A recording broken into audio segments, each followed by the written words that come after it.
Hello everyone, it's Queen B. Line back to you with another video.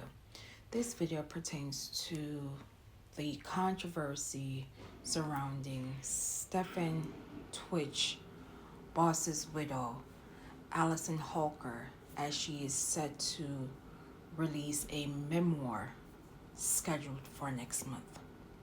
Before I get into the recent controversy, I would like to extend my condolences to the boss family and other families who are currently and continuing to grieve the loss of a loved one due to mental health issues.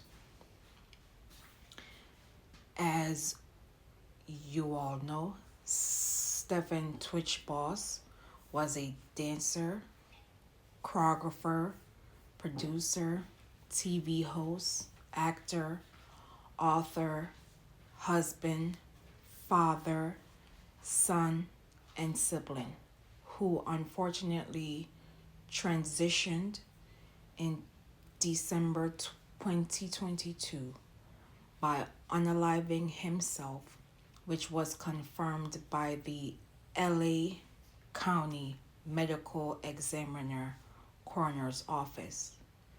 The report would state that law enforcement found a note which was left in his motel room. In addition, the autopsy report would further state that there were no drugs or alcohol in his system at the time of his unaliving back in December 2022. Now, Allison Holker has a memoir that is being released. It is called This Far, My Story of Love, Loss, and Embracing the Light. Before the book officially drops, Allison Holker gave an exclusive to People magazine, in which I will read portions of the article. She stated weeks after Stephen tWitch boss unalive himself, according to Allison, she uncovered a plethora of drugs, which included shrooms, pills, and other substances that I had to look up on my phone hidden in his shoe boxes. She recalls while cleaning out the closet of boss with one of her dear friends. She continued to state as she combs through his journals, hoping to find clarity and closure after his transitioning, Holker learned that her husband had hidden painful secrets from even those closest to him. She alluded that Boss was allegedly touched by a male figure during his childhood, which was seen in several of his journal entries. She further would state he didn't want other people to take on his pain. Now, when this exclusive from People magazine dropped, the internet had an uproar with persons within tWitch's family and friends went to social media explaining their frustration and anger with Allison Holker, in which I will read portions from. One of those persons included Stephen's cousin, Ellie, who wrote in part, IDGAF about an NDA. This crazy woman made me and his actual family, including sign an NDA just to even attend the funeral. She's trying to tarnish his legacy and refuses to let the boss family see the children, only to exploit, and lie on my cousin. Another person coming to Stephen's defense is one of his closest friends, Courtney Platt, who wrote on her IG, which I will read in part. This is by far the most tacky, classless, opportunistic act I have ever seen in my entire life. We all had to sign some weird NDA to attend his funeral. Even his own mother, who you've treated like garbage this entire time. And let's just remember, you wouldn't have even had a husband if it wasn't for her. This is how you protect the boss name. You so quickly dropped off your social media platforms 48 hours after he passed. His legacy. This is how you protect his children from further humiliation, hurt, and despair. Get a journal, a therapist, a friend, but publishing a book, shamelessly sharing the pages of your husband's journal, People magazine? What a joke. Yes, he took his own life, which is a fact all of us still can't fathom. And he was clearly having mental health issues, hurting so deeply. And this is your example of empathy, of your love. Stick to your own demons. Shame on you, Allison. Shame on your money-hungry team. Let my friend rest in peace, not your PR. Then Candace from The Real Housewives of Potomac stated in part, this white woman is doing everything but protecting her black children and her black husband's legacy. She could have kept this in her therapist's office.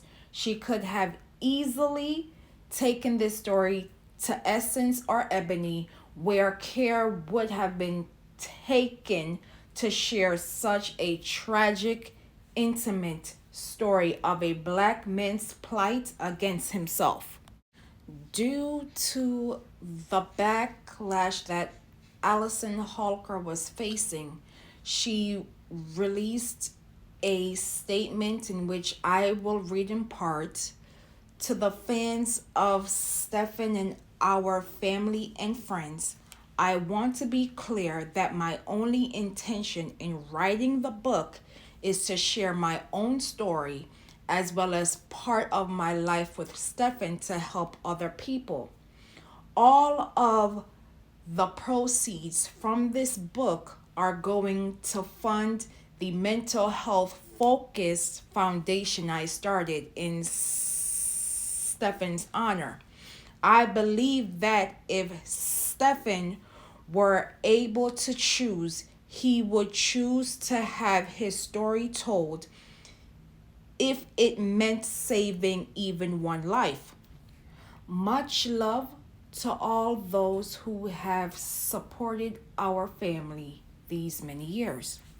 Then Stephen Boss's mom, Connie Boss Alexander, released her own statement in which I will read in part. Our family is absolutely appalled by the misleading and hurtful claims made about my son, Stephen Boss. As his mother, I will not let these accusations go unanswered. We will not stand by while his name and legacy are tarnished. He doesn't deserve this, and the kids don't deserve this. For the past 2 years, I have remained quiet and away from the public eye to protect my family. When I read these dreadful claims about my baby, our beloved Stephen, I realized I could not stay silent any longer. Our family will ensure his name and memory are protected, and we are committed to defending his honor. Hashtag stand for Stephen. Hashtag boss family united. Hashtag SLB. Hashtag LLSLB. Now, before I give my commentary, I would like for everyone to listen to this interview with Allison Holker and Nick Vile from the Vile Files, which was recorded last year. I will leave in the description to the link so everyone can listen and watch the full podcast, and I will be back with my commentary. I'll tell a story. So something that is probably wildly unique, and I hope I don't get in trouble for telling this story. Something that he says is the moment that he knew he was going to marry me, which is really wild. Okay. It is not a normal story that you're expecting right now. So when I was growing up in Utah with my family, there'd always be like homes being built, and we'd just like go look through them. Like, no problem. Like, you know, whatever. And we'd all like, as the kids, we'd be like, oh, this is going to be my room if we live here, blah, blah, blah. Kiki it out with my sisters, fight over the rooms and the bathrooms, whatever. And me and Stephen were on a drive one night. This is well back when we were just dating. And there was a house being built. But we're here in LA, okay? This is me being very naive. Yeah. It's very naive to LA culture. It's a little bit different. I was like, let's go through the house. He was like, can we do that? I was like, yeah, we can. Of course we can. Of course we can go through this house. So we parks the car. But of course it's like a mansion and it's like fenced off. And I was like, no, I got you. Just give me like a boost. So he boosts me over this fence. He climbs the fence and I'm like, we'll just find a door. We start like fiddling with the doors. They're locked, whatever. And then I find one in the back and it was unlocked. I was like, see, like, this is why. By the way, this is nighttime. It's not daytime. Oh my God. I know. It's wild. Okay. So I was like, we just got to go in. Everything's fine. I did this all the time when I was a kid. Whatever. So we're going through this house and it's like beautiful. He really must be in love at this point because he is literally following you into this house. Entering. You know a man's in love when he's like, yeah, I don't, whatever she says, you know. Like. At one point, we triggered the alarm going into, so not at first, like we were like in the house, like, oh, this is beautiful, blah, blah, blah. And then we went to a new room and the alarm starts going, lights are going, boom, boom, whatever. And I just took off running. And he said before he even knew it, I was already running up the street. I'd hopped the fence, blah, blah, blah. I was running. And he was like, I'm going to marry her. And you had forgotten all about him. You're gone. Because he was like, I knew that you were just down for an adventure, but then also you'd also make sure you were going to be like taking care of everybody and good and get through it. And I was like, I thought it was really funny. Did so funny. What happened? You guys get away scot-free? Okay. We were good. Yeah. Okay. Scot-free. Yeah, we were good. I mean, geez, I think it'd be a very different. I don't know if I'd tell the story if something else happened. I'd be a little embarrassed to tell that story. I probably should be embarrassed. Here's the mugshot. No, but it was really fun. Those are great memories. Fun. Yeah. And so it's stuff like that we were super childish, super like, you know, whatever. When you're dating, you think you know, and you just do fun, silly things. But I think about stuff like that when it was just like something we always brought up. Like anytime we drove past a house that was being built, we're like, remember that time? That's so fun. Yeah. But it would be different if something else happened. But we were good. That's wonderful. Yeah. Thank you. People within our community, Stephen Twitch boss made his decision years ago. You just heard from Allison Holker herself. They both went into the mansion. Unfortunately, tripped the alarm system. She ran out and left him behind. And he said, I'ma marry her because I knew she would be down for an adventure, but also make sure you were going to be good and get through it. So persons within the community, this is not our battle, unfortunately. Allow Stephen Twitch's family, friends, and associates pick up this battle.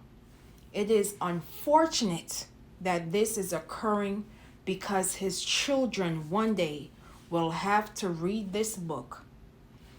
and read certain things about their father, which can be true or not be true. At the end of the day, Allison Holker was with Stephen tWitch boss for 13 years. So of course in this memoir, she is going to speak on her experiences with Stephen tWitch boss. Whether these accusations or allegations are true, it is not for us to fight. It is up to his family to fight and bring this to civil court. If these allegations turn out to be not true, Allison Holker could be looking at defamation of character lawsuit.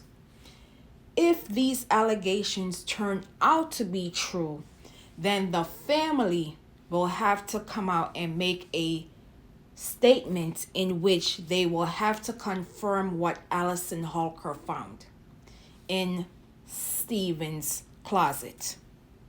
Though Stephen may have been battling internal issues, he brought so much joy to everyone around him. And to see part of his legacy having such a turn, it's sad, because tWitch is such a vibrant and public person, but also very private.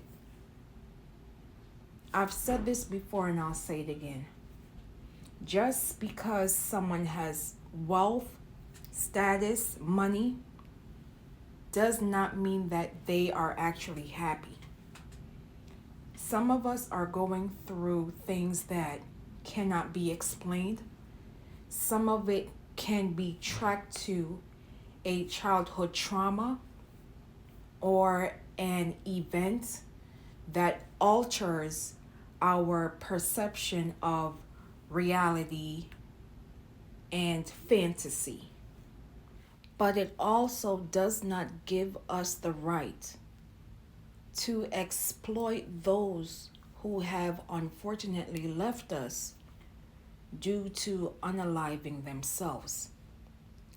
It causes fractures within relationships that are hard to mend in the years and decades to come, and innocent persons who knew this loved one will be affected whether you realize it or not. Persons are feeling sad or hopeless and feel like no one will listen. Sometimes it's hard reaching out to a loved one, fearing they may use it against you or treat you differently. I'm here to tell you there is someone willing to listen, and you can speak to that person anonymously. When are we going to truly listen before it's too late?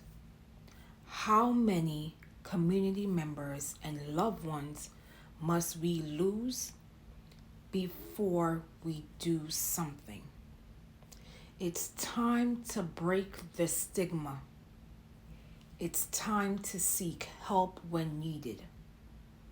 And it's okay to not be okay. I will leave in the comments and description below for organizations and hotlines as it pertains to mental health services, as well as the prevention hotline that you can use at your own leisure.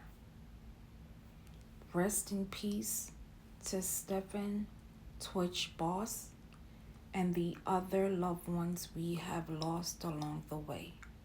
And as always, please be safe out here, and I will see you in the next video.